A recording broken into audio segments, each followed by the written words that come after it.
Tweet ni Kim Chiu, "Itour na natin ang Asia." Yan ay matapos sunod-sunod na kilalanin at irekognisa si Kim Chiu sa mga award-giving bodies sa Asia. Dagdag na nga rito ang Asian Television Award na kung saan Best Actress in a Leading Role nominee siya para sa What's Wrong with Secretary Kim na ka-announce lang. At matatandaan na rumampa sa purple carpet ng Seoul International Drama Award si Kim Chiu na nagrepresenta sa Pilipinas.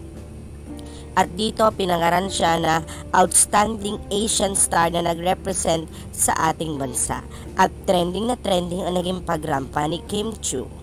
Bukod pa dyan, pinadalan siya ng bouquet of flowers ng kanyang management, kasama na si Direk Lauren Jogi bilang i-congratulate dahil 4 na palabas ni Kim Chiu ay kinilala sa Asian Academy Creative Awards at nadyan nga ang Best Drama Series na Linlang, Best Adaptation of What's Wrong with Secretary Kim, Best Music or Dance Program na ASAP at Best Entertainment Program na It's Showtime.